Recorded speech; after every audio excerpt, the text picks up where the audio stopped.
Ang aklat ng nais kong hanguin ang ating tekstong pag-uusapan at gagamitin hango sa 1 Corinthians chapter 6. Isang verse lamang dito sa verse 20 ay babasahin natin. Ang verse na ito ay nagsasabi ng ganito, "For you have been bought with a price, therefore glorify God in your body." Ulitin ko ang verse 20. "For you have been bought with a price, therefore glorify God in your body." Tayo dumulog sa panalangin. So sa oras na ito, nais kong dumulog sa mga salita ng ating Panginoon. At alam niyo, masyadong nagbibigay ako ng pansin sa about redemption. Dahilan nais kong maging makita natin ang ilang mga bagay na ginawa ng ating Panginoon sa bawat isa atin. In fact, ang pinaka-central theme ng ating paglilingkod sa Diyos ay walang iba kundi ang pagtubos ng Panginoon sa bawat isa atin. The main theme ng ating paglilingkod sa Kanya ay ang pagtubos niya sa bawat isa atin.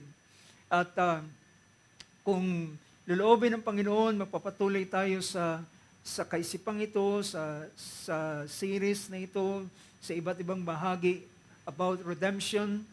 At kung loobin ng Panginoon, tingnan natin ang pinag-ugatan ng lahat ng bagay bago bakit nagkaroon ng tinatawag na redemption. But this moment, sa oras na ito, ay nais kong bigyan ng pansin yung verse 20 na ating binasa. At ito ay pinakita rito ng verse na ito, "For you have been bought with a price." So gusto kong bigyan natin ng pansin ang bahaging yan, you have been bought with a price. So sa Tagalog ay pinapakita rito na tayo ay binili ng halaga. At ang ganitong bagay ay pagpapakita natin na bakit nagkaroon o ang redemption, ang tinatawag na redemption, ay hindi ito maisa sa katuparan kung walang pangbabayad ng halaga. So yan ang pinaka-main, pinaka-center point na pinaka-core ng redemption. Ito ay ang pagbayad ng halaga. So gustuhin man, tayo man ay gustong ibalik ng Diyos. Ngunit ang requirement para sa tinatawag na redemption ay kinakailangan ng ransom. Kinakailangan ng payment, kinakailangan ng pagbabayad ng halaga. Otherwise, kung walang pagbabayad ng halaga, there will be no redemption. There will be no redemption at all. Walang magaganap na katubusan, walang anak ng Diyos na may babalik sa kanilang posisyon, sa kanilang kalalagayan. Kagaya ng narinig nating awit. So, pinakita rito ang isang bahaging ito ng salitang redemption ay pinakita niya na you were bought with a price. Ikaw ay binili ng halaga. Now, pinakita niya ng banal na sulatan sa aklat ng 1 Peter chapter 1 verse 18.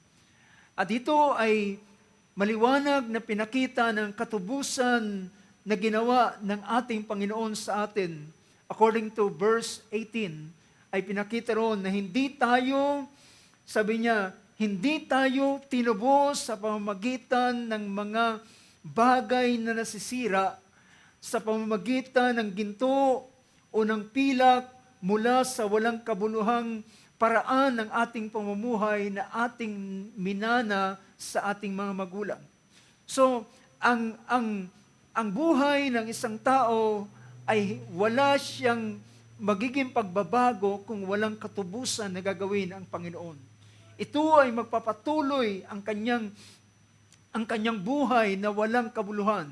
Ginamit yan yung salita na sabi niya, nalalamang tayo tinubos hindi sa mga bagay na nasisira ng pilak at ginto mula sa inyong walang kabuluhang paraan ng pamumuhay. walang kabuluhang paraan ng pamumuhay. Well, ang lahat ng buhay ng isang tao ay walang kabuluhan, in generally speaking. Generally speaking, ang buhay ng tao, ang kanyang pamumuhay, gaano man siya ka-productive, gaano man siya kahusay sa ibabaw ng salibutan, as long na hindi niya nakikilala ang Panginoon, ang kanyang buhay ay walang kabuluhan. Ilan sa inyo mga ka-agree sa bagay niya? Walang kabuluhan ang kanyang pamuparaan ng pamumuhay, how talented he is, gaano man siya kayaman, gaano man siya kaganda, gaano man siya kagwapo na tao, lalaki o babae, gaano man kahusay ang lahat ng bagay na kanyang ginagawa, still, ang kanyang buhay ay walang kabuluhan. Dahilan, at the end of the day, ang kanyang buhay ay mapapahamak. So yun yung pinaka main point ng pinapakita rito.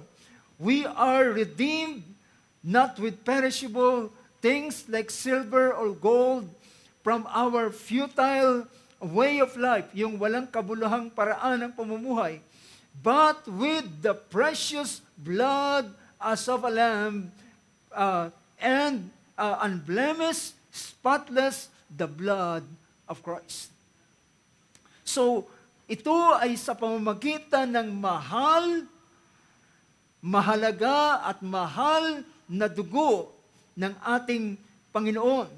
Now, alam niyo sa isang version ng napakainam na kung tingnan natin sa isang version niyan, kung meron pwede natin i-display ang amplified version. Ang amplified version ay nagsabi ng ganito.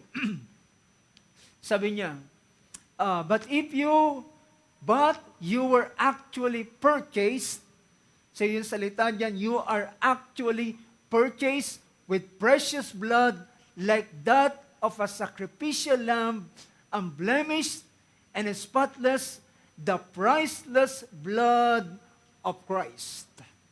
It is the priceless blood of Christ.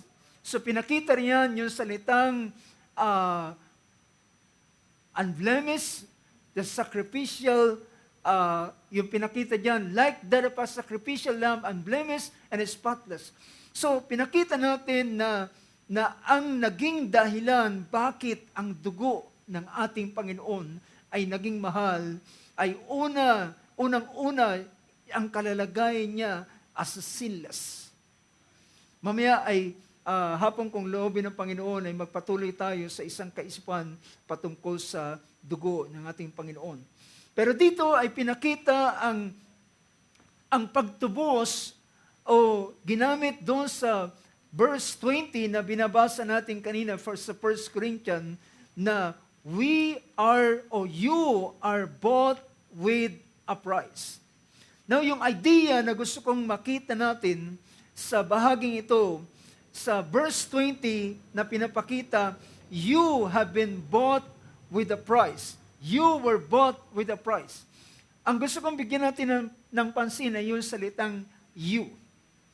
Dahilan sa salitang you dito ay pinapakita yung individual na pagbili ng Panginoon. Diba? So pinapakita rito yung individual. Hindi ito isang bultuhan na binayaran kagad. Minsan iniisip ng tao na dahilan si Kristo ay nabuhos na ang kanyang dugo, ibinigay niya na ang kanyang buhay, so therefore, lahat ng tao ay nabili na. Well, ito po yung sometimes confusing mga kapatid, na ilan sa mga tao na iniisip nila na namatay na si Kristo, kaya siya namatay ay para sa aking kasalanan, and then, therefore, ako ay ligtas na. Well, ngunit nais kong makita natin, dahilan meron sa mga banal na kasulatan na nagpapahayag na dapat mabibigyan ng lubos na linaw sa bawat isa atin, dahilan may mga talata sa banal na kasulatan na nagpapakita in general. Yung mga salita ng Diyos na parang in general o generally speaking. So parang minsan merong ilang mga talata na katulad ng Book of John chapter 4 verse 42. Ang Book of John chapter 4 verse 42 ay nagpakita ng ganitong bagay. Ang verse na yan, ito ay sa panahon ng pagdalaw o ng pagkakaroon ng pagtagpo ng babaeng Samaritana at ng ating Panginoong Hesus. Sa bandang huli ng verse na ito, ng chapter 4, ng verse 42, nang ang babaeng Samaritana ay nakauwi na sa kanyang bahay o sa lugar ng Samaria, at siya ay nagpatotoo sa mga tao. Dahilan, hindi lamang ang mga Hudyo, dahilan alam natin na merong dalawang grupo sa panahong iyon na tinatawag na Samaritan at yung mga Jews na sabihin natin dahilan sa mga unang panahon, sa panahon ng kingdom ay ang kaharian ay nahati sa dalawa, Northern Kingdom and Southern Kingdom. Ang Northern Kingdom ay binubuo ng 10 tribes, ang Southern Kingdom ay binubuo ng 2 tribes. Ito ay ang Judah and Benjamin. So may kita natin sa panahong iyon dahilan ang Northern Kingdom ay na-cover o nasakop sila ng Assyria. Therefore, ang mga tao ay nakapangasawa ng mga Assyrian at kinikilala nila ng mga Samaritan na hindi na mga pure. Although ang mga Samaritan ay nasa ganitong kalalagayan, but still, meron pa rin silang hope o meron pa rin silang pag-asa ng paghahantay sa pagdating ng Messiah. At sa verse 42, sabi ng verse na yan, ay pinakita roon, and they were saying, ito yung pahayag na ng mga Samaritan doon sa lugar ng Samaria. Sa verse 41, many more believe because of his word. And they were saying to the woman, it is no longer because of what you said that we believe, for we have heard for ourselves and know that this one is indeed the Savior of the world. So, meron akong ilang mga verses na isa-cite sa umagang ito na nagpapakita na it seems na ang Panginoon ay siya'y tagapagligtas ng sanlibutan, at kung ito ay hindi maunawaan ng ilan, ay titingnan lamang nila ito sa ganitong bagay at sasabihin nila, ako'y ligtas na. So sabi rito, yung verse na yan, and know that this one is indeed the Savior of the world. Well, that's true, brothers and sisters, ng ating Panginoon, He is the Savior of the world. He's the Savior of the world.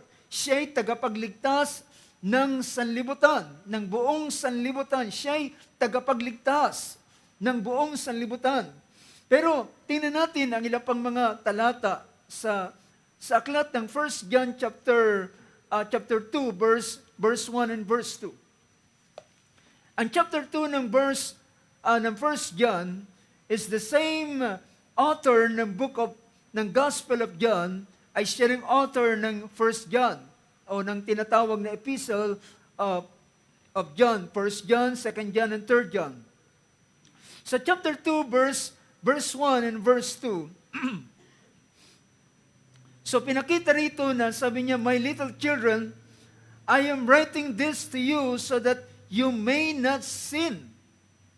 And if anyone sins, we have an advocate with the Father, Jesus Christ the righteous.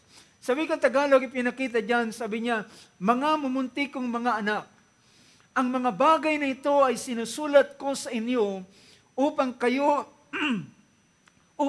ay huwag magkasala.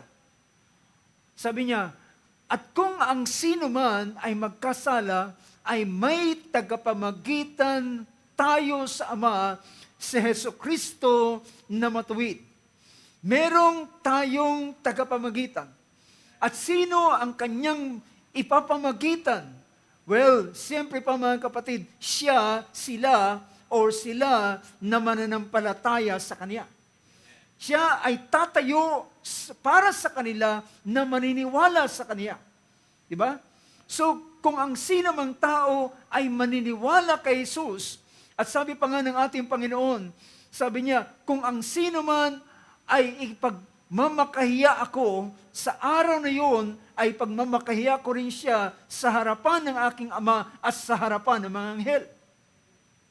So, ngunit kung ang sino man ay kikilala sa ating Panginoon, then ang ating Panginoon ay tatayo bilang advocate or kumbaga pa sa attorney, siya ay isang attorney na tatayo upang siya ay protektahan. See? Upang ipagsanggalang ang kanyang usap. So siya ay magiging tagapamagitan o tatayo on His behalf ang ating Panginoon at siya ay magiging tagapagtanggol. Di ba? Merong sa hukuman, may dalawang klase na attorney. Merong tinatawag na prosecutor at meron namang tinatawag na defense. Di ba? Yung prosecutor ay siya yung umuusig dun sa taong accused. On the other hand naman, ay merong tinatawag na defense attorney, siya ang nagde-defense doon sa accused at siya ay nilalabanan niya. At mga kapatid, ito ang gagawin ng ating Panginoon sa bawat isa na mananampalataya sa Kanya. Aren't you glad for that? Praise God. So, siya ang tatayo as our advocate, as our attorney, bilang nananampalataya sa Kanya. At sabi ng banal na kasulatan, well, sino ang maglalagay ng usap o ng akusasyon laban sa hinirang ng Diyos? Diba? Sabi ng Book of Romans chapter 8, sino ang magsasampa ng kaso laban sa hinirang ng Diyos? Ang Diyos ang umaaring ganap.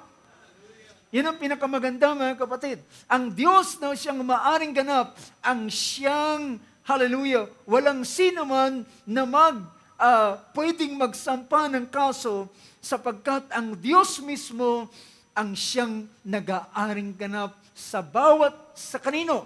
Sa mga hinirang. Sa mga hinirang ng Panginoon. So pinakita rito ang sumunod na pangusap. Sabi rito ng verse 2, at siya ang pampalubag loob sa ating mga kasalanan at hindi lamang sa ating mga kasalanan kundi sa buong sanlibutan din naman. So look at this verse. Ang mga verse na ito ay nagpapakita na general, parang generic siya, na nagpapakita na tila ang ating Panginoon, at kung ito ay titingnan ng isang tao, pwede niyang tingnan na Panginoon ay nagligtas na sa akin. Hindi na ako dapat na maglingkod sa Kanya. Niligtas niya na ako. Pero sabi ng bahaging ito, allow me to read it in English. Sabi rin, and He Himself is the propitiation for our sin. So yung salitang He Himself, Jesus Christ, ang ating Panginoong Jesucristo, ang siyang ginamit yung salitang He is the propitiation. Ang salitang propitiation, ito yung pampalubag loob. So, dahilan sa ginawa ng matuwid na ginawa ng ating Panginoon, naglubag ang loob ng Diyos. Amen? Naglubag ang loob ng Diyos na dapat ang kahatulan ay Kanyang igagawad na sa buong sanlibutan, pero dahilan sa ginawang matuwid na gawa ng ating Panginoong Jesucristo, 2,000 taon na nakalipas, then ang Diyos ay naglubag at nagpigil ng Kanyang galit at hatol para sa buong sanlibutan. Dahilan, mga kapatid, kung ang panahon natin ay ihalin tulad doon sa panahon ni Noah, Di ba? Ibig sabihin, as it was in the days of Noah, so shall it be in the coming of the Son of Man. So, kung ihalin tulad natin, ibig sabihin, ang ating mundo ay dapat ng hatulan. Do you get the point? Ulitin ko, kung ang ating panahon ay kagaya sa panahon ni Noah, at ang Diyos ay nalumbay, nalungkot, nang makita niya ang wickedness, makita niya ang imagination ng mga tao, na makita niya ang kalalagayan ng tao, at ang Diyos ay nagsabi, sabi niya, tatapusin ko na ang buong sanlibutan. Wawakasan ko na ang buong sanlibutan. At kung yun ay ginawa niya sa panahon ni Noah, supposed to be, dapat niya na rin gawin sa ating panahon. Do you get my point? Dapat sana ay gawin na rin ng ating Panginoon. But the good thing is, and the good news is, merong propitiation. Naglubag ang loob ng Diyos dahilan sa ginawang matuwid na gawa ng ating Panginoong Jesucristo. At gano'n na, for almost 2,000 years, napigilan ang hatol ng Diyos para sa mundong ito. Napigilan ang hatol ng Diyos dahilan sa isang matuwid na gawa ng ating Panginoong Hesus. So, yan ang dahilan kung bakit siya ay naging propitiation. Naging pampalubag loob, naglubag ang loob, na-appease ang Diyos. Na-hold ang kanyang galit dahilan sa ating Panginoong Hesus. His righteous act. At alam niyo, ang isa pang bagay, kay Kristo, ibinuhos ang buong kaparusahan ng kasalanan ng buong sanlibutan. So, matapos maigawan sa Kanya, in fact, mga kapatid, there's a verse in the book of Isaiah na nagpapakita kung ano ang nangyari sa ating Panginoon. Allow me to read this verse. Ang chapter 52 ng book of Isaiah, prior to chapter 53, dahilan ang chapter 53 ng Isaiah ay doon dinescribe ang maranasan ng Kristo. But sa verse 14 ng chapter 52 ay mababasa natin yung ganitong pangungusap. So, sabi ng bahaging ito, sa verse 14, sabi ng verse 14, just as many were astonished at you, my people, so his appearance was marred more than any man. Anong sabi riyan? His appearance, ang kanyang anyo, his appearance was marred more than any man. Ang anyo ng ating Panginoon, tingnan nga natin sa Tagalog ang verse na yan. Sabi niya, kung paanong marami ang natigilan dahil sa iyo. Maraming natigilan dahil sa iyo. Ang kanyang mukha ay napakakatuwa kaysa sino mang lalaki. Well, ang layo po ng Tagalog. Pero alam niyo, pinapakita rito. So hindi ako sang-ayon sa version na yan. Pero ang wikang Ingles, mga kapatid, ay pinapakita rito. His appearance was marred more than any man. Ang kanyang anyo ay hindi mo na siya makikilala na siya ngayon. After his suffering, sa panahon ng kanyang suffering, well, kung ilan sa atin na nakakita ng film ng The Passion of the Christ, well, ito ay cinematic, dinramatize nila, at inanyuan nila, minake-upan ang artista, nagmumukha siyang ganun na lamang kanyang itsura. But ang scripture ay nagsasabi is more than that. Ang kanyang itsura ay hindi mo na siya makikilalang siya na yun. Siya yun.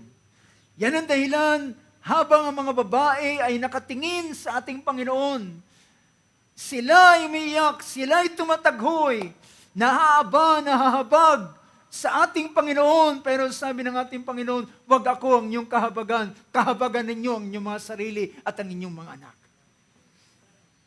Wag kayong mahabag sa akin, pero ang kalalagayan ng ating Panginoon ay kahabag-habag.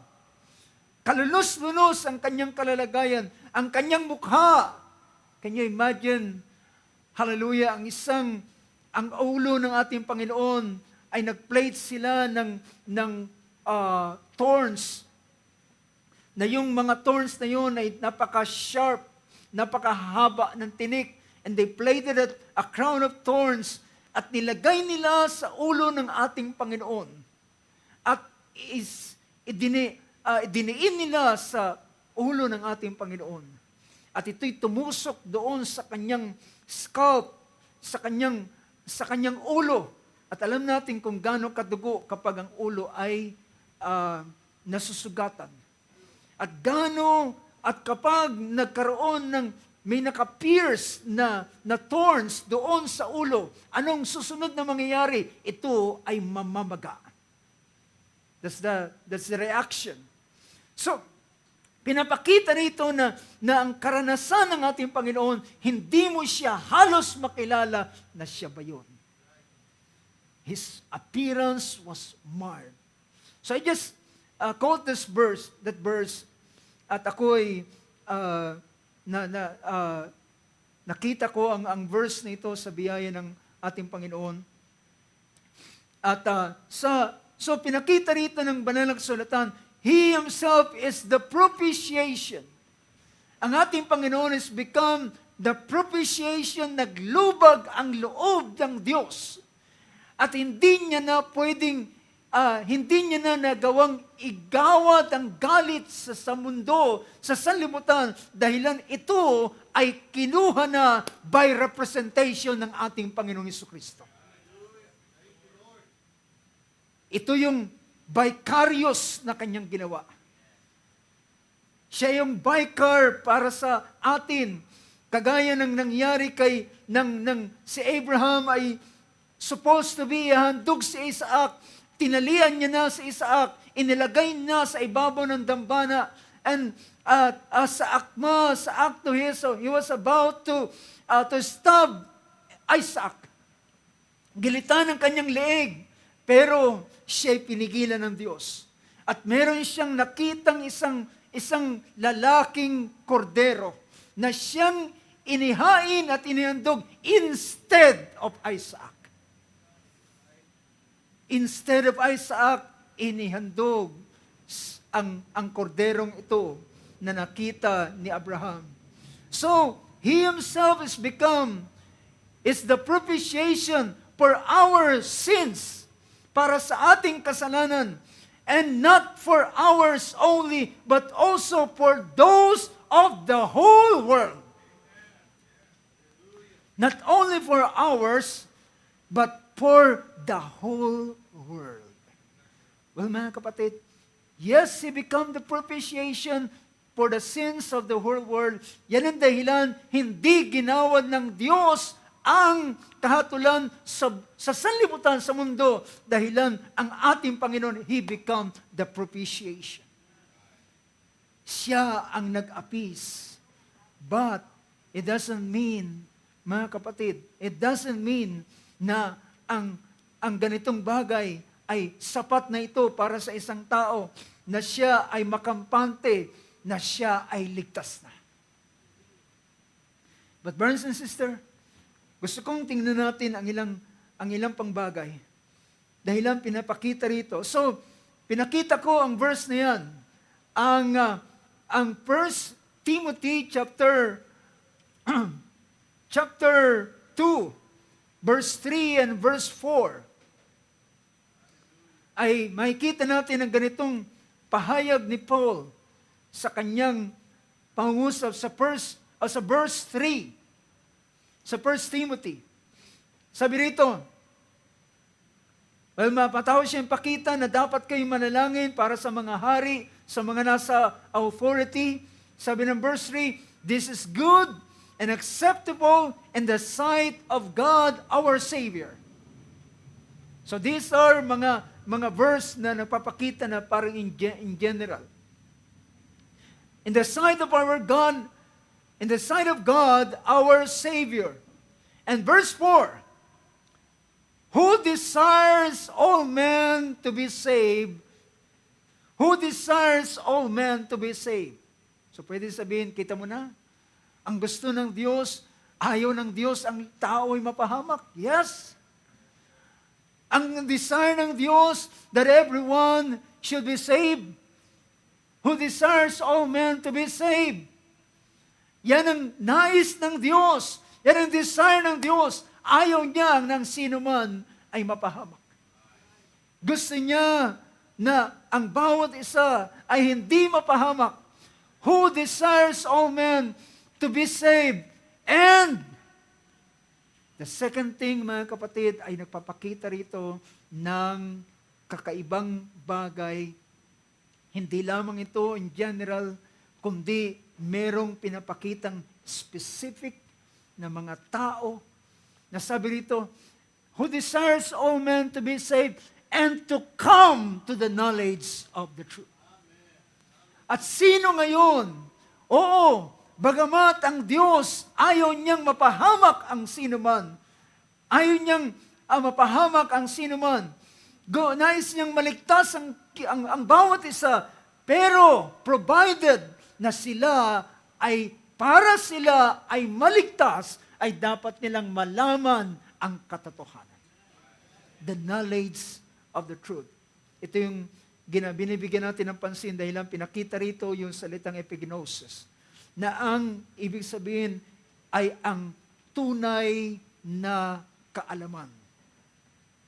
So, pinakita rito, who desires all men to be saved and to come to the knowledge of the truth. So ngayon, mula sa generic na mga ang generic ay wala siyang specific na name. Kaya nga minsan yung mga generic na drug ay basta generic lang ang sasabihin mo, bibigyan ka nila ng gamot. Pero kapag gusto mo ng mga branded, well, kailangan mo magsabi, pabili ako ng Ponstan, pabili ako ng ganitong gamot, so meron siyang brand, at kapag may brand na siya, meron na siyang specific na bagay na pinapakita. Now, so nakita natin na mula doon sa general na kalalagayan ng ating Panginoon na para maging tagapagligtas ng buong sanlibutan. Pero, ang sumunod na pangungusap na bibigyan ko ng pansin ay ang John chapter 3, ang pinaka-popular na verse na ating nalalaman na kahit hindi na natin buklatin ang ating Biblia, ay kabisado natin ang John 3:16. However, bibigyan pa rin natin ng pansin ito. Sa verse 16 na nagsabi, for God so loved the world. I mean, can say amen to that. Yes, God so loved the world. He's the Savior of the world. He wants to save the whole world. He desires all men to be saved. For God so loved the world, and He gave His only begotten Son. Doon na ba nagtapos ang verse na ito? Minsan po, ang verse na yan ay nakapokus lamang doon sa for God so loved the world, and that He gave His only begotten Son. But that verse is hindi siya nag-end doon sa bahaging yon. Hindi siya nag-end sa bahaging yon that nasabi niya, for God so loved the world that He gave His only begotten Son. There's a comma. And magpapatuloy pa ang sentence, that whoever is pertain to particular individual person. Diba? So, dito, mga kapatid, pinapakita yung salitang, that whoever believes, ang sino man na sasampalataya sa Kanya. Now, dito na pupunta mga kapatid, ang individual na pagbabayad ng halaga. Oo mga kapatid, oo, ang kabayaran ay naibigay na, naibuhos na, meron ng sufficient na kabayaran para sa kaligtasan ng bawat tao sa ibabaw ng sanlibutan, but merong tinatawag na ang bawat isa ay kinakailangang mabayaran individually. There has to be a payment at ang bawat isa ay dapat bilihin. Bawat isa ay dapat bayaran. Otherwise, kung hindi ang sino man mababayaran sa kabila na meron ng pangbayad, ang tao pa rin yun ay hindi maliligtas. Whosoever believes in Him shall not perish, but have eternal life. So that's the closing of this verse. That's the whole dapat na maging pagkakilala o understanding sa verse na ito. So pinapakita riyan na, pinakita niya, whosoever believes in Him should not perish, but have eternal life. Verse 17, for God did not send the Son into the world to judge the world, but that the world might be saved through Him. So hindi sinugo ang anak para hatulan ng sanlibutan. Ang first coming ng ating Panginoon is not to judge the world, but to save the world. To give Himself as a ransom, to give His life as a ransom. Ibigay ang kanyang buhay bilang pinakapangbayad na halaga. So sabi rito, but, verse 18, he who believes in Him is not judged. He who does not believe has been judged already. Ang sino man sumasampalataya, sino man sumasampalataya ay hindi hinahatulan. At sino man ang hindi sumasampalataya ay meron ng hatol sa kanya. Dahilan, hindi siya naniwala sa pangalan ng bugtong na anak ng Diyos. So pinapakita, kung itutuloy natin ang verse na yan, ay pinapakita rito, sabi niya, verse 19, sabi ng Tagalog sa verse 19, sabi niya, at ito ang kahatulan na naparito ang ilaw sa sanlibutan. At inibig ng tao ang kadiliman kaysa ilaw sapagkat masasama ang kanilang gawa. Well, ang Diyos ay gusto silang iligtas, pero ang tao ay nagpatuloy pa rin ng paglakad sa kanilang sariling paraan. All we like sheep have gone astray, at lahat tayo ay pumunta sa ating mga sariling landas. So, pinakita ng bahaging ito na ang tao ay inibig pa rin ang kadiliman kaysa sa kaliwanagan. Now, tingnan natin mga kapatid. Babalikan ko ang 1 Corinthians 6, verse 20. Dahilan doon ay pinapakita yung salitang, you have been bought with a price. This you is individual. Ito ay pagpapakita ng bawat isa o individual na tao. You have been bought. Kaya nga, kung babalikan natin yung verse na yan, you have been bought with a price. Ikaw.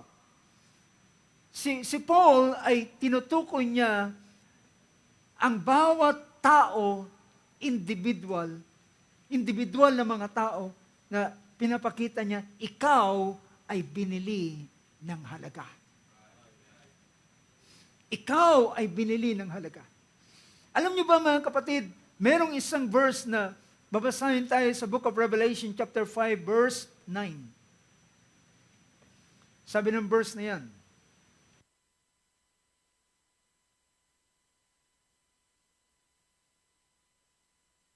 ang verse na ito ay nagpapakita,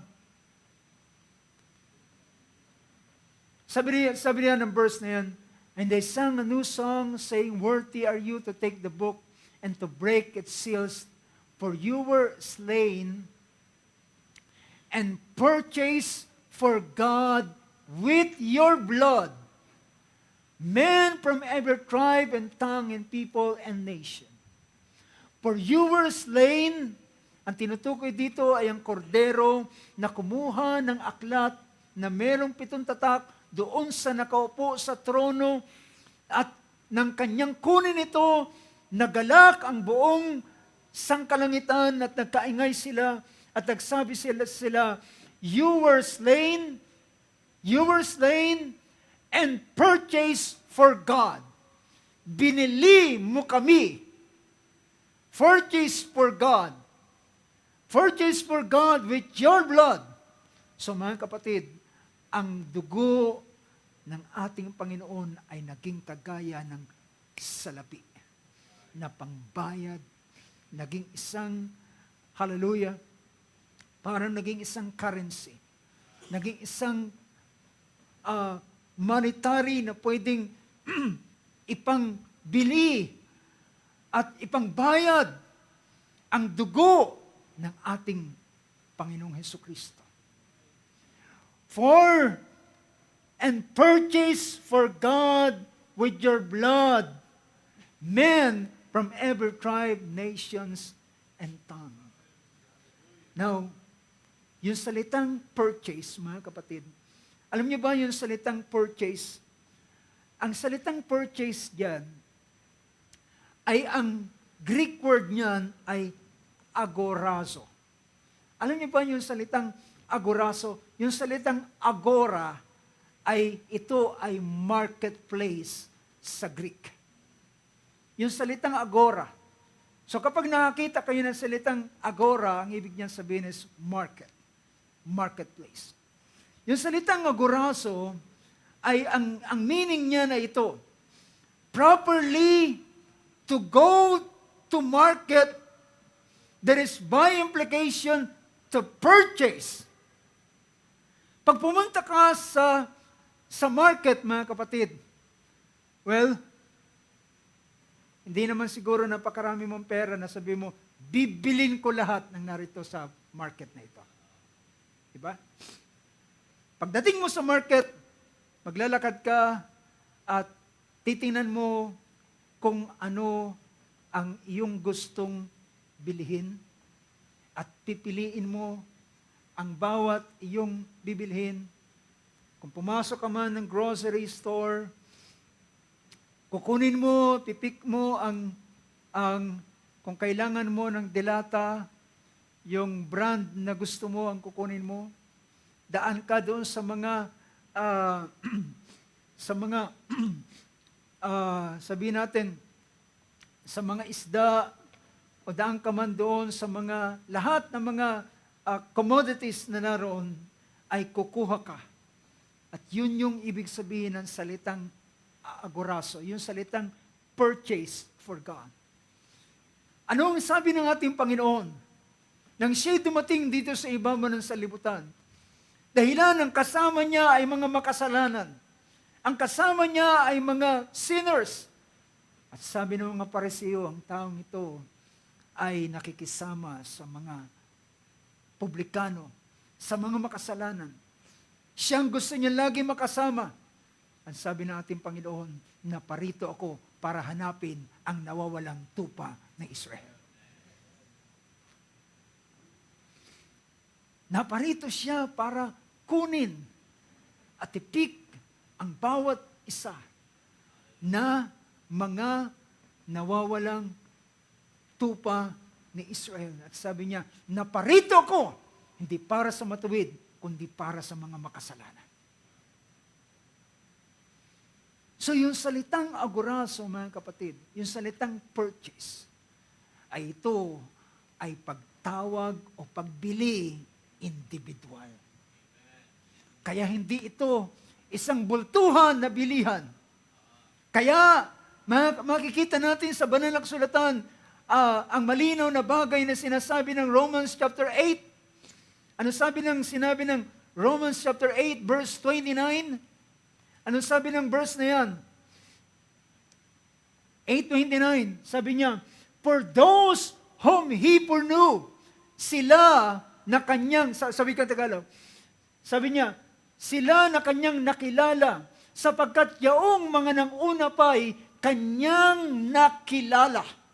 Ito yung kanyang mga, na bago pa itinatanggang sa libutan, ay kanyang nakilala.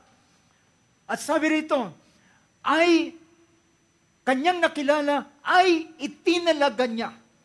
Merong siyang pinaglagyang destination.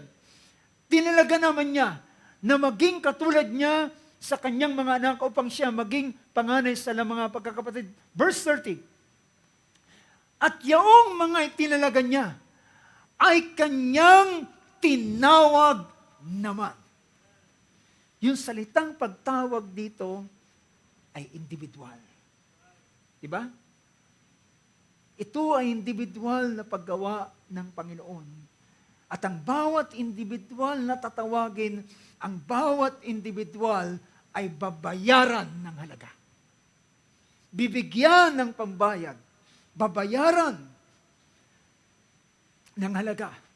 So pinakita ang ganitong bagay. The word purchase is properly to go to the market. Well, mga kapatid, tayo ay, sabi pa ni Apostol Pablo sa Book of Romans chapter 7, I am of the flesh, I am carnal, sold under sin. Ipinagbili sa kasalanan, alipin ng kasalanan.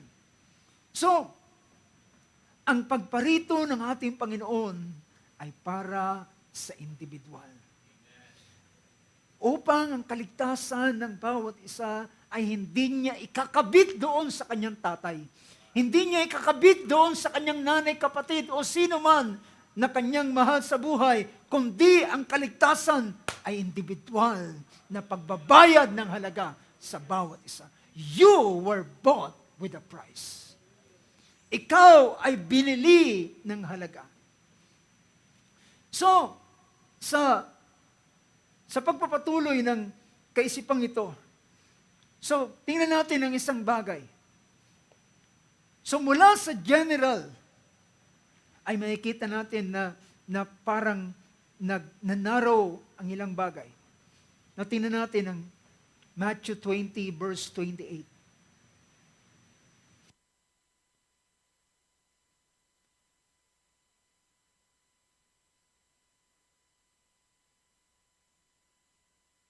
Sabi ng verse na yan, just as the Son of Man did not come to be served, but to serve and to give His life for all.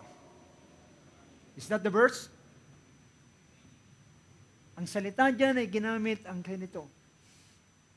The Son of Man did not come to be served, but to serve and to give His life for many. For many. Not for all.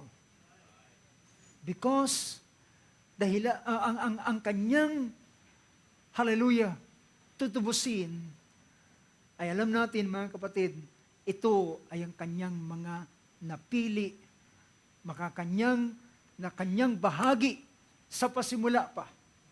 Na kanyang mga anak in the first mula pa sa pasimula. Pinakita riyan His life to become a ransom for many. Ang isang verse ay nagpakita ng ganito. Sa chapter 20 ng book of Acts. Acts chapter 20. Verse 28. Sabi ng verse 28,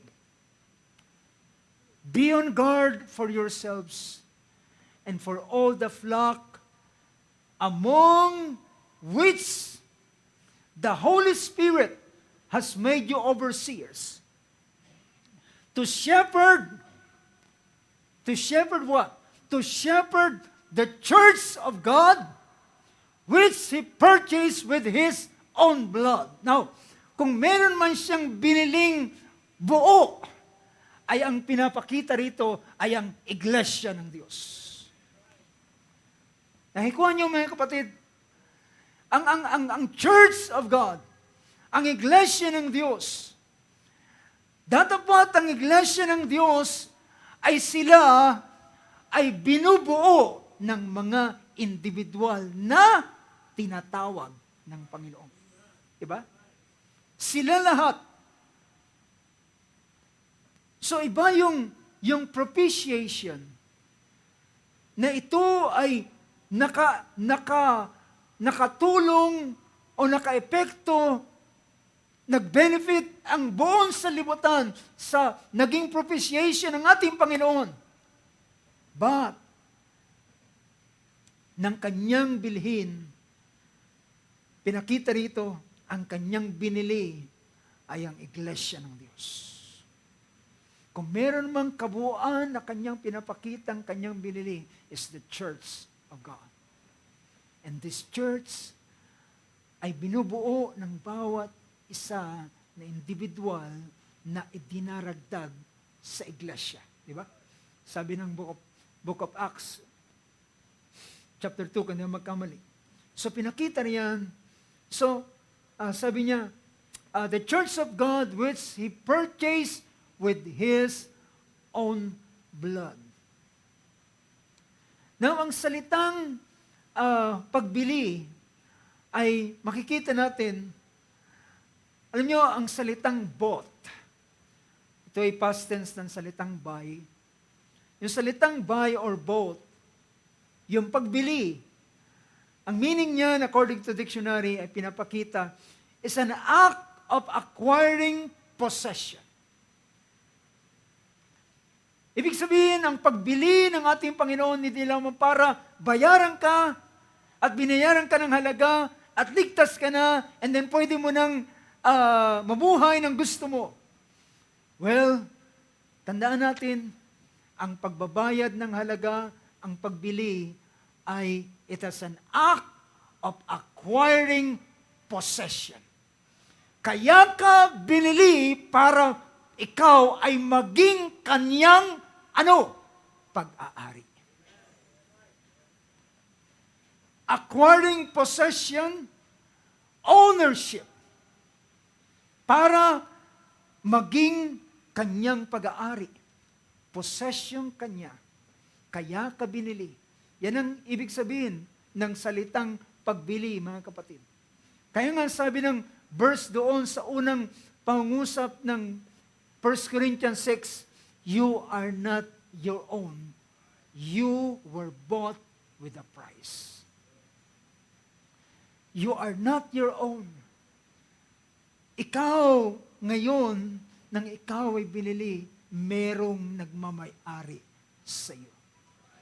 At dahilan merong nagmamay-ari sa iyo, mga kapatid, minsan ang isip ng ilang tao, masyado silang liberal, o gusto nilang maging liberal, ayaw nila na may nagmamay-ari sa kanila. Pero alam nyo ba ang benefit ng merong nagmamay-ari sa iyo? Alam nyo ba ang benefit ng may nagmamay-ari sa iyo? Ikaw ay protektado na nagmamay-ari sa iyo. You are covered. You are covered ng sino man na nagpo-possess sa iyo. Sino sa inyo may possession, may pag-aari na hindi niyo pinoprotektahan? You get my point? Sino sa inyo na nagmamay-ari ng isang bagay na hindi mo minamahal, hindi mo inaalagaan? So mga kapatid, ang liberal na kaisipan ng mga tao, ayaw nila na may nagmamay-ari sa kanila. Gusto nila na maging malaya sila.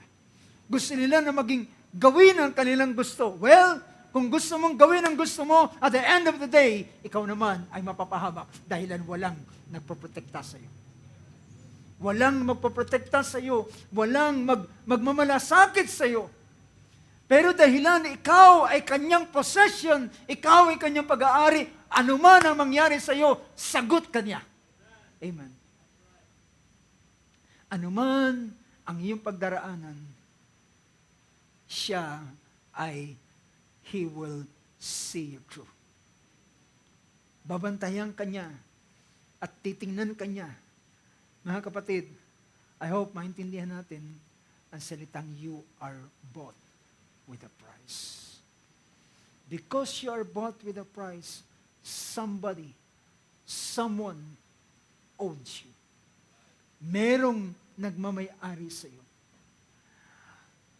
To buy or to the word bought is an act of acquiring possession. Pag siya ay nagbigay na ng bayad, from then on, mula sa panahong yon, akin na siya. At dahilan siya'y akin na, walang pwedeng gumalaw sa kanya. Praise God. Amen. Dahilan, ano sabi riyan? Sabi ng ilan, over my dead body. Walang pwedeng sumaling sa kanya. No man. Anong sabi ng ating Panginoon? Sino man ang binigay ng Ama sa akin, ay bibigyan ko sila ng buhay na walang hanggan at hindi sila mapapahamak at di sila pwedeng maagaw sa aking kamay. Praise God. That's ownership. You are now possession. Ownership, an act of acquiring possession, ownership, at meron pang isang bagay, or rights to the use or service of something by payment, especially of money. At meron din ang bumili sa iyo ay may karapatan na ano? Na gamitin ka. Praise God. Siya na bumili sa iyo ay meron siyang karapatan. And in fact, mga kapatid, yung rights ng ating Panginoon na gamitin tayo sa kanyang paglilingkod, it is a privilege para sa atin. Is that right? It is a privilege. It is a privilege na, alam nyo, ang isang tao, nakakita ko ng isang, kung di magkamali, mayroong Pilipina na minsan ay nag-serve sila sa hari o sa prinsipe ng isang bansa at sila ang nakita nila ang paglaki at nakita nila hanggang sa naging prinsipe ang taong ito mula sa kanyang pag-aalaga at para sa kanya it is an honor. It is a great privilege na siya ay napabilang dito sa ganitong klaseng pamilya. But brothers and sisters, alam mo ba kung saan ka, where you are now belong? Saan ka ngayon kabilang? Kabilang ka sa kaharian ng Diyos. You are now belong to the kingdom of God. The kingdom of Jesus Christ. Colossians chapter 1 verse 13 ay nagsasabi ng ganitong bagay. Pinakita niya ang verse na yan. Colossians 1:13. For He rescued us. For He rescued us from the domain. For He rescued us from the domain or kingdom of darkness and translated us and transferred us. Inilipat tayo mula sa kingdom of darkness to the kingdom of His beloved Son. To the kingdom of His beloved Son. Nilipat tayo. So, that's the reason, mga kapatid, bakit ang bawat binili ay binigyan niya ng gift. Binigyan niya ng kaloob. Dahilan ang bawat binayaran ng halaga ay binigyan niya ng kaloob para ano? Para sila ay magamit ng Panginoon na maglingkod para sa kanyang katawan. So that's the purpose ng bagay na ito. Now, puntahan natin ang ilang pang mga bagay. Gusto kong puntahan natin ang Exodus chapter 8.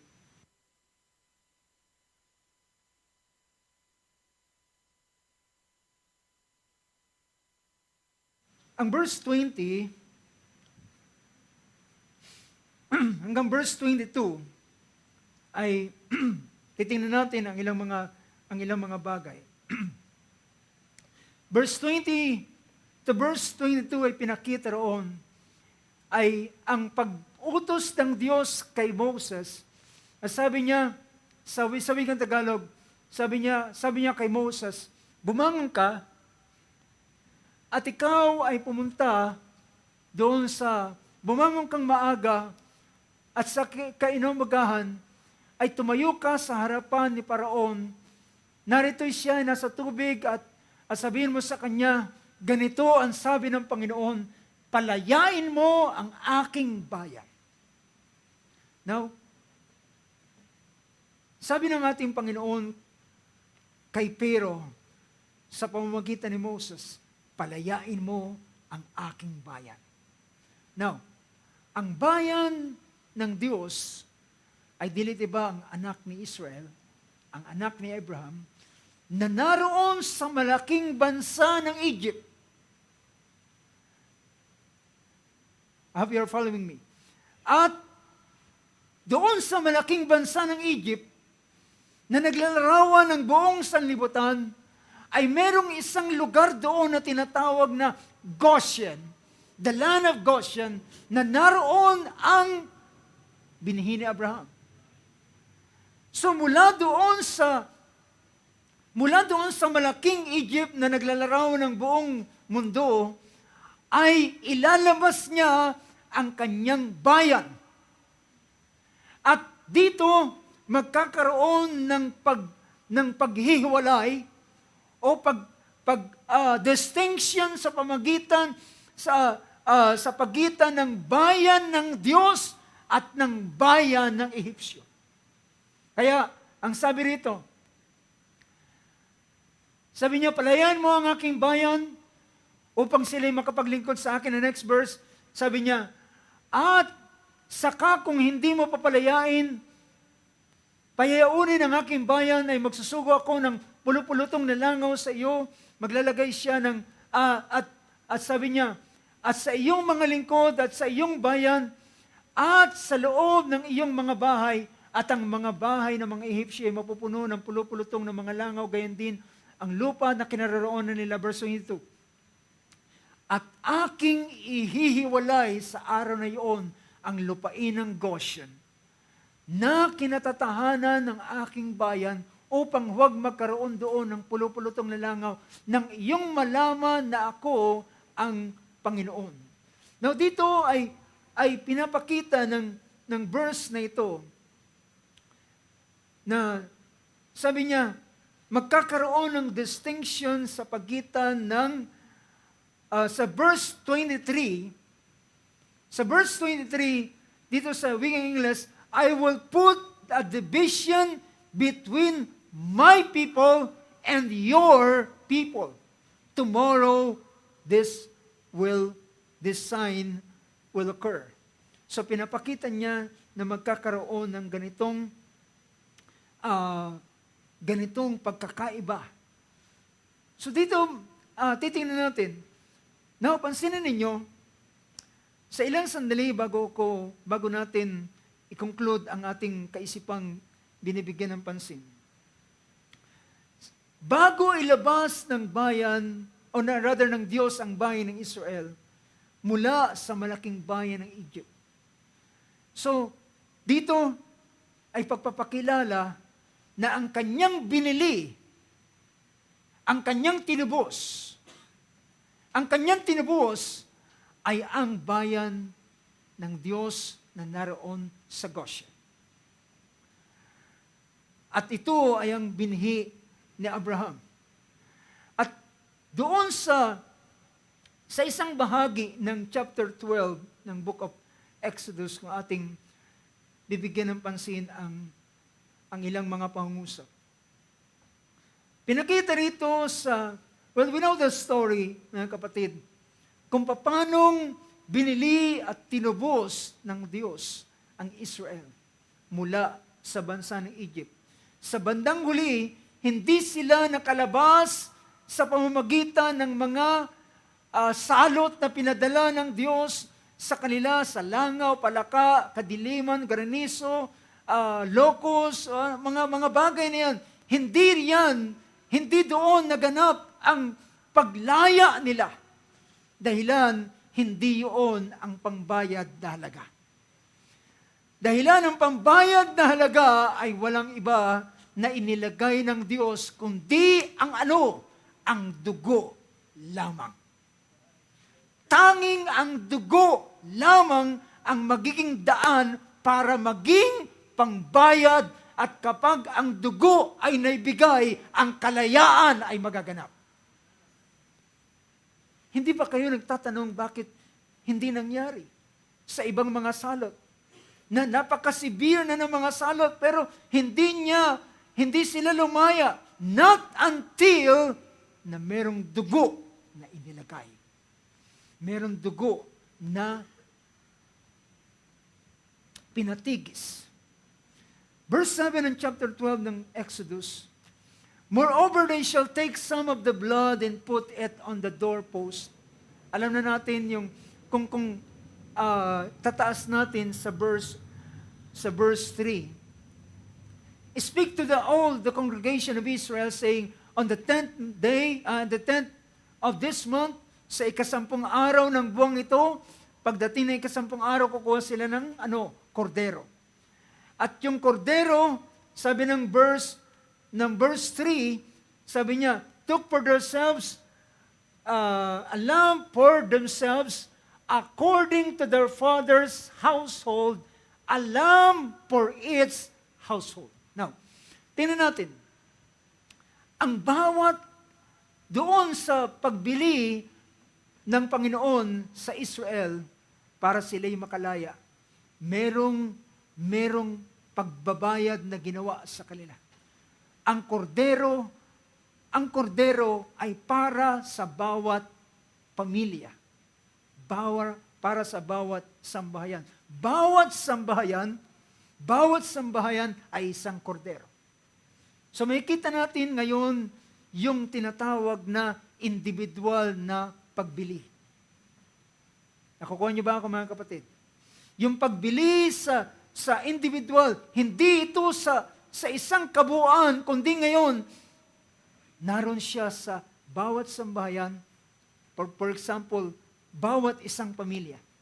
Bawat pamilya, bawat tahanan na sila ay merong kordero na ilalaan para sa bawat sambahayan. At sabi pa ng sumunod na verse, if the household is too small for a lamb, then he and his neighbor nearest to his house are to take one according to the number of persons, and then according to what each man should eat, you are to divide the lamb. Sabi niya, kapag ang isang bahay ay masyadong maliit para sa isang malaking kordero, yung sumunod na bahay ay maghahati sila. Ngunit ito ay nakabase pa rin doon sa salitang house or to take according to the number of persons in them. Now, ang punto na pinapakita ko, bakit ko ginagamit ang verse nito, ay para ipakita ang individual na pagbabayad ng dugo sa kanila. Each man, sabi rito, according to the number of persons.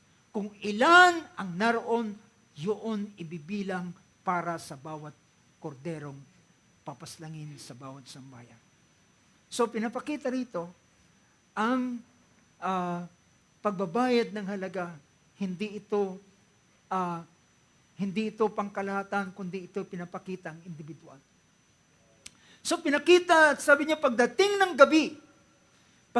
gabi, sabi rito, ay kukuha sila, papatalingin niya, verse 6, pagkagat ng dilim, ay papaslangin nila ang kordero. Verse 7, moreover, they shall take some of the blood and put it on the doorposts, 2 doorposts, and on the lintel of the houses in which they ate. They ate it. Doon sila, at sabi niya, sapagkat, sa verse 13, and the blood, verse 12, for I will go through the land of Egypt.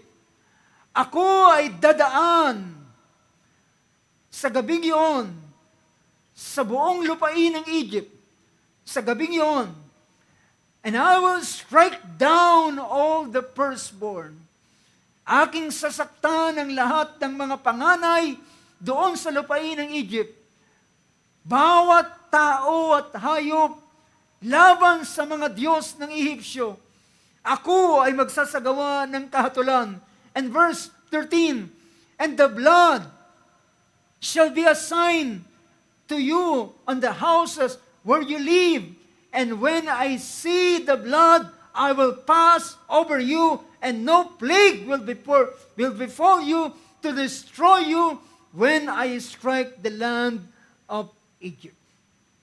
So sabi niya, kapag dumaan, sabi niya, siya ay magdadala ng kahatulan, at sa panahon ng pagdaan ng destroyer, walang salot na papasok doon sa sambahayan na merong dugo, sapagkat yung dugo na naroon sa sambahayan ay nagsasalita ng mensahe para sa kanya. Ibig sabihin, ang mensaheng yon, ang mga narito sa loob na ito ay binili ng halaga. Lahat ng tao sa loob ng bahay na ito ay binili ng halaga.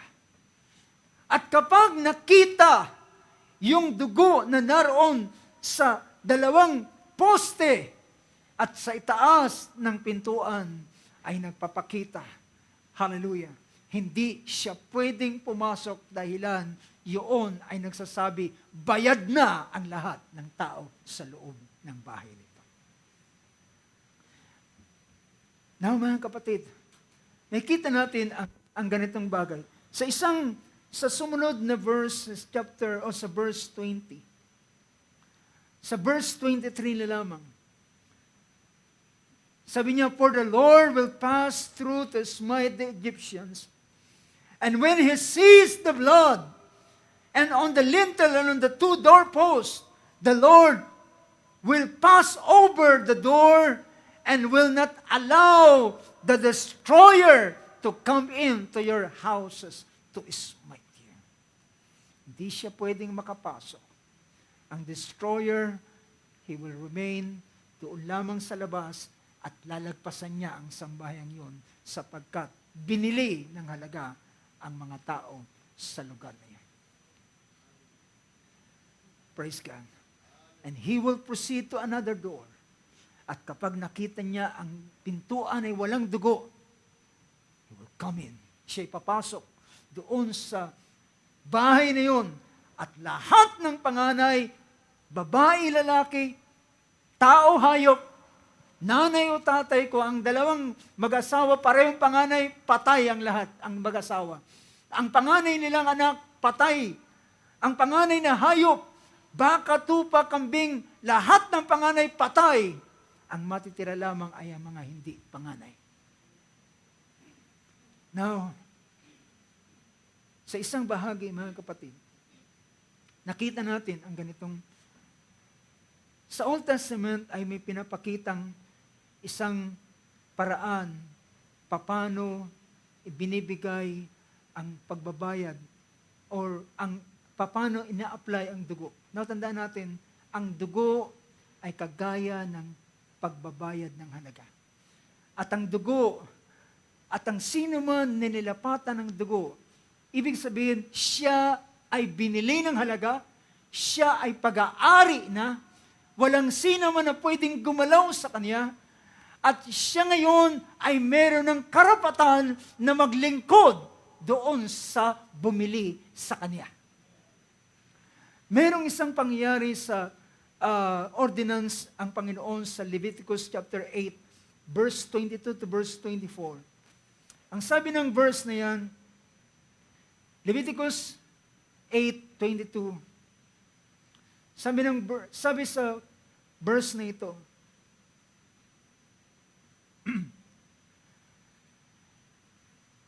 sabi ng verse na yan, and he presented the second ram. Now, merong naunang ram, ang ram po ay lalaking tupa. Sabi niya, at yung second ram, yung ikalawang lalaking tupa, ang tawag sa kanya is ram of ordination. Ibig sabihin, ito ay ritual na ginagawa para sa mga priest, para sila ay i-ordain, para sila bigyan ng karapatan na maglingkod sa service ng Diyos, maghawak ng mga banal na bagay at hindi sila mamamatay. So ito yung way ng ordination at makikita natin involve ang blood. Involve ang blood dito. Na ibig sabihin, ulitin ko, ibig sabihin ng blood, ang blood ay pangbayad ng halaga at kapag binayaran, ikaw ay pag-aari, ikaw ay kanyang ownership at ikaw ay bibigyan niya ng karapatan na maglingkod sa kanya. And then, sabi rito, the second ram, the ram of ordination, and Aaron and his sons laid their hands on the head of the ram, and Moses slaughtered it and took some of his blood. So papatayin niya yung lalaking tupa matapos na ipatong ni Aaron ang kanyang kamay at ang kanyang mga anak doon sa lalaking tupa at papatayin siya at sabi rito, verse 23, Moses slaughtered it and took some of his blood and put on the lobe of Aaron's right ear. At ilalagay siya, basahin nga natin sa Tagalog. Sabi niya, at kaniyang papatayin yaon at pinatay yaon, at kinuha ni Moses ang dugo niyaon at inilagay sa pingol o sa lobe o dito sa dulong bahagi ng tenga, ng kanang bahagi ng tenga, ng kanang tenga ni Aaron at sa daliring hilalaki. So sa kanang tenga, sa kanang hilalaki, at sa daliring hilalaki ng kanyang kanang kamay at daliring hilalaki ng kanyang kanang paa. So, i-apply ang dugo sa tenga, sa kanang bahagi ng tenga, sa hilalaki, at sa hilalaki ng kanyang paa. Now, ang pinapakita rito ay pagbabayad ng halaga sa kanila na sila ngayon ay pag-aari na ng Diyos. In the sight of all the people, si Aaron kasama ng lahat ng kanyang mga anak ay kinuha ng Panginoon bilang kanyang pag-aari at sila ay nilagyan ng dugo sa kanilang bahagi ng tenga, kamay at ng kanilang paa bilang ipakita na sila ay may karapatan ng maglingkod sa kanyang tabernakulo. So pinapakita mga kapatid ang application, ang pag-apply ng dugo upang ipakita na ito ay individual na binibigay ng ating ginagawa. Even in the Old Testament ay pinapakita, hindi ka pwedeng sumalalay sa kaligtasan ng iyong tatay at nanay para sabihin mo, ligtas si tatay, si nanay, ako ligtas na rin. Merong individual na pagbibili sa bawat individual. Merong dugo na ina-apply sa bawat individual. At paano ini-apply ang dugo, mga kapatid? Ang dugo, ang ating Panginoong Hesus ay binayaran niya na ng halaga. Sabi ng aklat ng Hebrews chapter 9, verse 11 to verse 14. Now, tingnan ninyo ang bahaging ito. Sa wikang Tagalog, sabi niya, ngunit pagdating ni Kristo, na dakilang saserdote ng mabubuting bagay na darating sa pamamagitan ng lalo at lalong malaki at lalong sakdal na tabernakulo na hindi gawa ng mga kamay sa makatwid bagay, hindi sa paglalang na ito. Next verse. At hindi rin naman sa pamamagitan ng dugo ng kambing at ng mga bulong baka, o kundi sa pamamagitan ng sariling dugo. Sa pamamagitan ng kanyang sariling dugo, siya ay pumasok na minsan magpakailanman sa dakong banal at kinamtan ang walang hanggang katubusan. Nang ibinuhos ng ating Panginoon ang kanyang dugo, ipinesent niya ang kanyang sarili sa harapan ng presensya ng Diyos doon sa sangkalangitan na kagaya ng nakita ni Moses sa kanyang pangitain.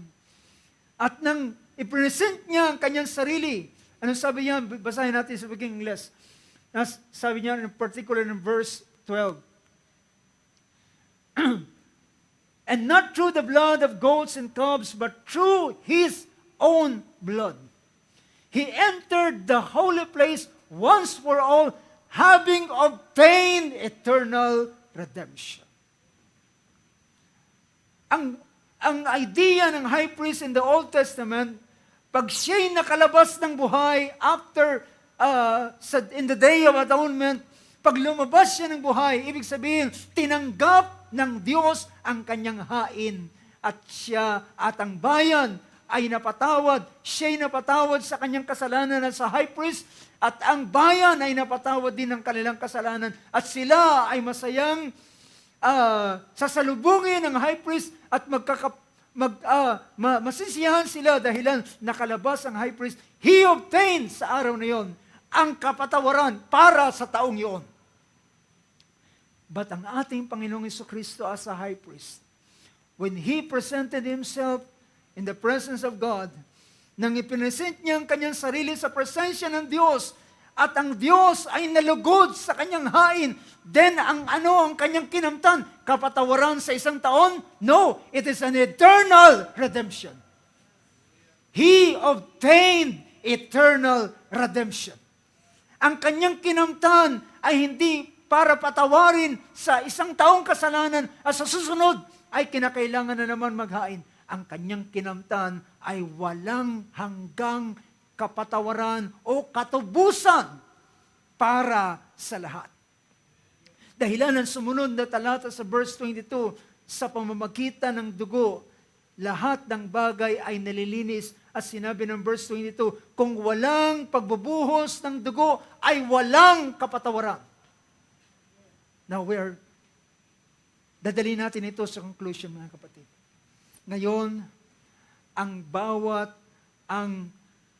eternal redemption ay nabayaran na. Ang eternal redemption ay available na.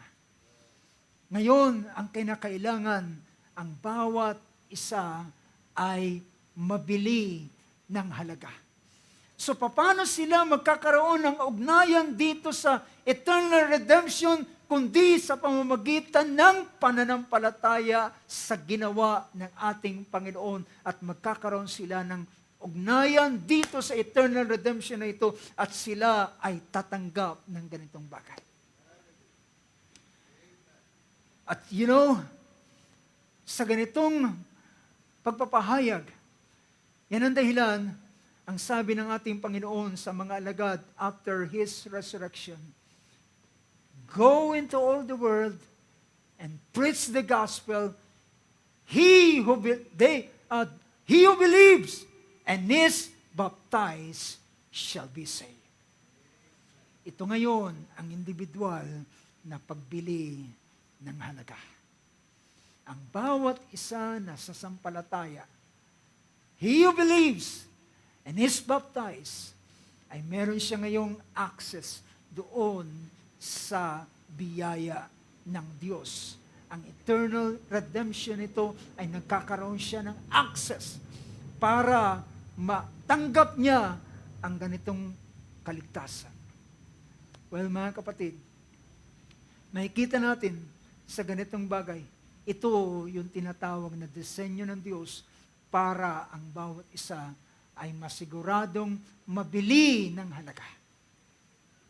Well, kung ang Catholic ay nagkaroon sila ng doctrine na bawat sanggol na ipapanganak ay kinakailangan binyagan para matiyak na sila ay maging Katoliko. Pero mga kapatid, ang kaisipang ito, ang planong ng Diyos ay ang bawat isa ay dapat mabayaran ng halaga. Ang kabayaran ay naibigay na. Ang eternal redemption ay available na. Pero ngayon, sino ang bawat isa na babayaran? Kinakailangan individual ay magkaroon ng karanasan na sila ay nabayaran. Sa pamamagitan ng pananampalataya at bautismo sa pangalan ng ating Panginoon sa ganitong bagay, magkakaroon siya ng access doon sa biyaya ng Diyos at kanyang tatanggapin ang kapatawaran at ang kaligtasan. At magkakaroon siya ngayon ng access sa lahat ng biyaya ng ating Panginoon. Magtatapos ako, mga kapatid, sa isang pangyayari, isang kwento, at maaaring ilan sa inyo ay alam na ang kasaysayan ito. Merong isang kwento ng isang bata. Isang bata na sa kanyang kagustuhan at sa kanyang imahinasyon ay siya ay nagsikap na gumawa ng isang bangka. Pinaghirapan niya, pinagbuhusan niya ng panahon, pinag-isipan niya paano niya gagawin ang bangka. At siya'y pinalad na nagawa niya ang bangka. Natapos niya ang bangka at nasiyahan siya sa itsura ng bangka. Ito'y napakaganda. At sa ilalim nito, ay nilagyan niya ng ukit ng kanyang pangalan. Siya ang gumawa ng bangkang ito. At matapos niyang magawa at inilagay niya ang ukit ng pangalan sa bangkang ito, siya'y pumunta sa dalampasigan ng isang ilog at doon niya pinasimulang laruin ang bangka na kanyang ginawa. Ngunit sa mga sumunod na araw ng kanyang paglalaro at pagkasiyahan sa paglalaro sa bangkang ito, sa hindi inaasahan, merong dumating na malakas na agos doon sa ilog na kanyang pinaglalaroan. At ang kanyang pinakamamahal na bangka ay biglang inanod ng malaking agos ng ilog sa panahong yun. At pinilit niyang sundan doon sa dalampasigan. At pilit niyang inaabot, ngunit hindi niya na maabot pa. At habang siya nagmamadali, mas mabilis ang agos ng tubig hanggang sa kanyang tiningnan na lamang kung paano ito lumayo hanggang sa nawala sa kanyang paningin. Ang kalungkutan ng bata ay ganyan na lamang na hindi niya mawari hanggang sa siya'y umuwi sa kanyang bahay at siya'y lubos na nalulungkot. Ngunit doon sa kanyang puso, nagnanasa siya na mabalik sa kanya ang bangkang ito. Sa isang pangyayari habang siya ay naglalakad sa bayan sa isang marketplace, ay napasilip siya sa isang tindahan ng mga laruan. At laking gulat niya na meron siya nakitang katulad bangka na kanyang ginawa. At siya'y kumatok at sinabi niya, pwede ba akong pumasok? At pinapasok siya ng may-ari ng tindahan. At sabi niya, pwede ko bang tingnan ang bangkang ito? At ng kanyang tiningnan, sabi niya, pwede mong tingnan. At ang kanyang tiningnan ay laking gulat niya. Sabi niya, ito yung aking bangka. At kanyang binaliktad at nakita niya, oo, ito ang aking bangka. Narito, nakaukit ang aking pangalan. At sabi niya roon sa may-ari ng tindahan, sabi niya, Ginoo, ang bangkang ito ay akin. Ako ang gumawa nito. Nakasulat ang aking pangalan dito. Kinuha ng may-ari ng tindahan ng bangka. Well, iho, maaring ang bangkang yan ay sayo, pero ngayon ay hindi na. Ngunit kung gusto mong makuha yan, kailangan mong magbayad ng halaga. At ang batang ito, sa kanyang pagsisikap, ay umuwi ng bahay. At ang kanyang inipong halaga ay kanyang kinuha. Binasag niya ang kanyang piggy bank. At nang makita niya ang eksaktong halaga na kabuuan ng kanyang inipon, bumalik siya doon sa tindahan at inabot niya ang buong halaga doon sa may-ari ng tindahan at ibinigay sa kanya ng Ginoo ang laruan, ang bangka at kanyang niyakap at kanyang sinabi, 2 beses kang naging akin. Una, ginawa kita. Ngayon naman ay binili kita. We are owned twice by God. Una, nilikha niya tayo. Ngunit pangalawa, binili niya tayo at binayaran niya tayo ng halaga. Purihin ang Diyos, tayo tumayo, mga kapatid. Hallelujah. Pwede ba nating palakpakan ng Panginoon, mga kapatid? Hallelujah. Tayo manalangin sa oras ito. Dakila at mapagpala naming Diyos, totoong ikaw ay pabuti sa bawat isa. Hallelujah. Ngayon ay inari mo kaming 2 beses. Una, kami iyong nilalang. Ngunit ang iyong nilalang ay napawalay sa iyo. Ang iyong nilalang ay napalayo sa mahabang panahon, 1,000 taon na nakalipas. Hallelujah. At Lord God, kung hindi sa iyong biyaya, hallelujah, kami ay mananatiling tapon. Kami ay mananatili papunta sa kapahamakan. Ngunit salamat sa iyo, Panginoon Diyos. Iniwan mo ang iyong luklukan, iniwan mo ang iyong kalawalatian para iligtas, hallelujah, at iligtas, Lord, ang makasalanan na katulad ng bawat isa amin. We are worthless, Lord. Wala kaming halaga. Wala kaming kwenta, Panginoon. Pero ang bayad ay nagpapakita kung gaano mo pinahalagahan ang bawat isa sa amin. Ang pinangbayad mong halaga na napakamahal, na yung dugo ay pagpapakita, Lord, ng espesyal na kalalagayan, na mataas na kalalagayan ng iyong mga anak, O Diyos.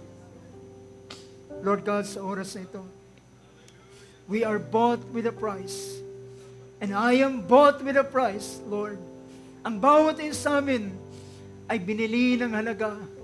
Individually, Lord, babae at lalaki, bata at may gulang, mga ina at ama ng tahanan. Ang bawat isa mayaman, may hirap. Ang bawat isa, Lord, ay nakaranas ng pagbabayad ng halaga sa kanilang mga buhay, Panginoon. Ang dugo ay nai-apply sa bawat isa kanila. Hallelujah.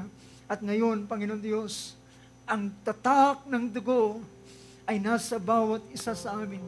Dahil ng bawat isa na sumampalataya ay tinatakan ng iyong Espiritu upang sila ay pahayag na sila ay iyong mga anak, dakilang Diyos. Lord, maraming salamat sa biyayang ito na aming tinamasa at tinanggap ng bawat isa, ng bawat individual. At sinabi mo, Panginoon, o sabi ni Apostol Pedro, sapagkat ang pangako ay para sa iyo at sa iyong mga anak at sa anak ng iyong mga anak at sila ng mga nasa malayo, ilan man ang tawagin ng Panginoon sa kanyang pangalan, ay ibibigay ang pangbayad na halaga sa bawat isa. Ang dugo ay i-apply sa bawat isa sa kanila, Panginoon, upang patunayan na sila ay binili ng halaga at sila ay iyong pag-aari. Purihin ka, dakilang Diyos, sa iyong biyaya, sa iyong mga salita, sa liwanag ng iyong kagandahang loob sa amin. at sa iyong mga salita na iyong pinagkaloob, purihin ang iyong dakilang pangalan.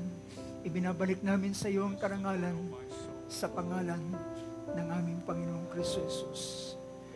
Amen and amen. Praise God. Palapakan natin ating Panginoon. Hallelujah. Hallelujah. Shall we say, praise the Lord? Praise God. Hallelujah. As we sing that song once more, binibigay ko sa ating MC para sa closing.